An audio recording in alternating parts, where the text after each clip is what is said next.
কোনো গাড়ি দাঁড়িয়ে থাকে তখন কিন্তু পিছনের কোনো গাড়ি তাকে ওভারটেক করায় প্রতিযোগিতায় নামে না।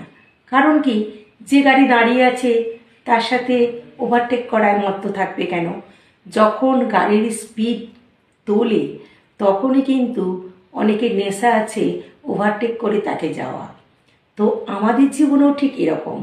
আমরা যখন উন্নতি বা সাফল্যের শীর্ষ সোপানে থাকি তখন অনেকেই আমাদের সমালোচনা করে, নিন্দা করে, অনেকে আমাদের কটাক্ষ করে দমিয়ে দিতে চায়, থামিয়ে দিতে চায়।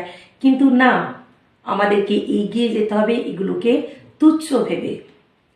কারণ যে এগিয়ে যাবে সেখানেই বেশি টেক্কা দেওয়ার, ওই গাড়ির উদাহরণের মতো টেক্কা দেওয়ার ব্যাপারটা থাকে।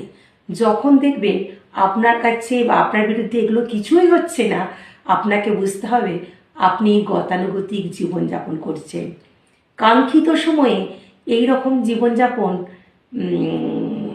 ঠিক কি বলবো, এই রকম সাদামাটা বা সরল জীবনযাপন ঠিক উপভোগ্য নয়, তাই না?